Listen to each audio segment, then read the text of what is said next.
Vancouver Island First Nations community is upset with the federal and provincial government plans to appeal the certification for a class action lawsuit over the effect of sea lice.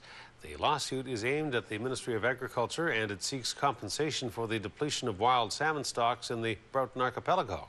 The local band is using the suit to try to define exactly what impact sea lice from area fish farms are having on traditional fishing grounds. A News reporter Gord Kurbis has more. Once again, sea lice are front and center in a dispute over the effects fish farms are having on wild salmon stocks. Off the northeast coast of Vancouver Island, a local First Nations band is launching a class action lawsuit to find answers to their concerns.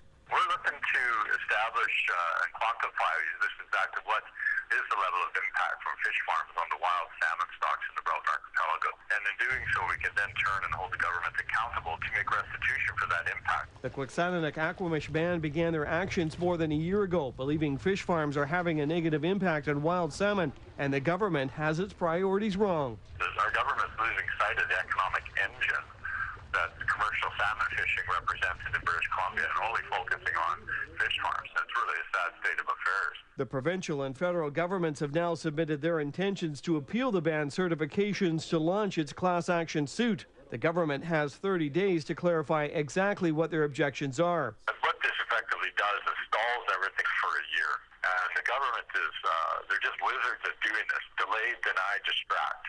And so what they've done now is they've used a legal instrument to keep the truth from arriving.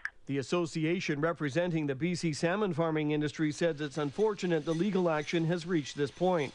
Of course, we would always like to resolve these things out of court, and we're hoping that there may be some chance to still do that. The association is hoping the action doesn't affect the relationships it enjoys with other First Nations communities. It's a government-to-government question. From our farm company's point of view, we want to have good relationships with First Nations in the territories where we're farming.